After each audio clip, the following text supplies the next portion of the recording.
हरिओम। नमो नारायण। भगवान के अस्तित्व के प्रमाण हमको कैसे होगा, जानते हैं सद्गुरुदेव श्री स्वामी शिवानंद जी महाराज से।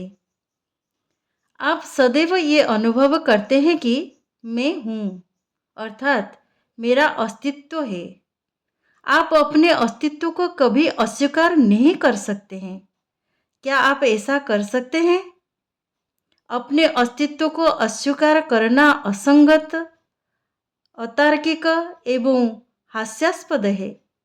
अपने अस्तित्व को अस्वीकार करने से आप स्वयं को ही अस्वीकार करते हैं। ये अस्तित्व ही ब्रह्म अथवा आपका अंतर्वासी शाश्वत आत्मा है। आप इस सीमित शरीर में बद्ध है। अहंवृत्ति अर्थात अहंकार के कारण अपूर्ण एवं नाशवान है। तो भी आप ये विचार कर सकते हैं, मैं असीम परिपूर्ण शाश्वत सत्ता हूँ। यद्यपि आप सीमित है, परंतु आप उस परिपूर्ण असीम सत्ता के विषय में विचार करने में समर्थ है, जो सर्वत्र परिव्याप्त है, जिसमें सब कुछ समाहित है, जिसके परे अन्य कुछ की कल्पना नहीं की जा सकती है, तथा जिसमें समस्त इच्छाएं परम परिपूर्णता को प्राप्त करती है। अनंत असीम सत्ता के विषय में ये धारणा केवल एक असीम सत्ता में ही उत्पन्न हो सकती है। अतः असीम तत्व अथवा ब्रह्म का अस्तित्व है। ये परम तत्व अथवा ब्रह्म के अस्तित्व को प्रमाणित करने की सत्ता मीमांसक विधि है। आप अपने अस्तित्व को अस्वीकार कर सकते हैं। भगवान अथवा ब्रह्म के अस्तित्व को अस्वीकार कर सकते हैं। स्वयं के एवं भगवान के अस्तित्व पर संदेह कर सकते हैं, परंतु इस अस्वीकार करने वाले अथवा संदेह करने वाले का अस्तित्व तो निश्चय ही है। अस्वीकारकर्ता अथवा संदेहकर्ता का अस्तित्व ही ब्रह्म है।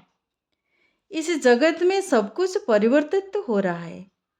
इसका एक ऐसा आधार अथवा अधिष्ठान होना ही चाहिए जो अपरिवर्तनशील हो। अपरिवर्तनशील वस्तु के विषय में विचार किए बिना, उसकी धारणा किए बिना एक परिवर्तनशील वस्तु के विषय में विचार नहीं कर सकते हैं। असीम सत्ता के विषय में विचार किए बिना एक सीमित वस्तु के विषय में विचार नहीं किया जा सकता है, क्योंकि अपरिवर्तनशील एवं असीम के संदर्भ में उसकी तुलना में हम किसी वस्तु को परिवर्तनशील एवं सीमित मानते हैं। ये ब्रह्म अथवा परम तत्व के अस्तित्व को प्रमाणित करने वाली उद्देश्यवादी विधि है। इस दृश्यमान जगत में प्रत्येक वस्तु का कारण है। यहाँ सर्वत्र कारण कार्य का सिद्धांत क्रियाशील है। बीज कारण है, वृक्ष कार्य है, पिता कारण है, संतान कार्य है, कुम्हार कारण है, घट कार्य है। एक वृक्ष की शाखा हिलती है तो हिलाने का कारण वायु का प्रवाह अथवा शाखा पर किसी पक्षी का बैठना है।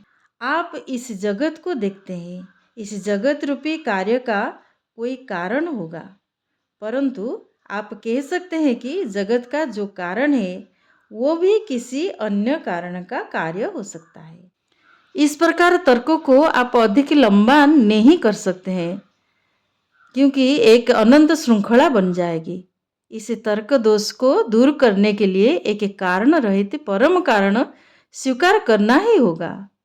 वो कारण रहित परम कारण भगवान है। ब्रह्म अथवा परम तत्व के अस्तित्व को प्रमाणित करने की ये ब्रह्मांड उत्पत्ति विषयक विधि है।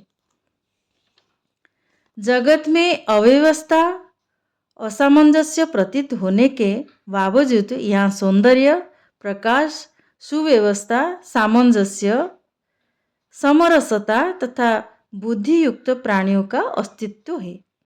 अतः एक सर्वज्ञ, सर्वशक्तिमान एवं सर्वव्यापक सत्ता का अस्तित्व होना ही चाहिए, जो इसी विशाल ब्रह्मांड का संचालन एवं नियमन करती है।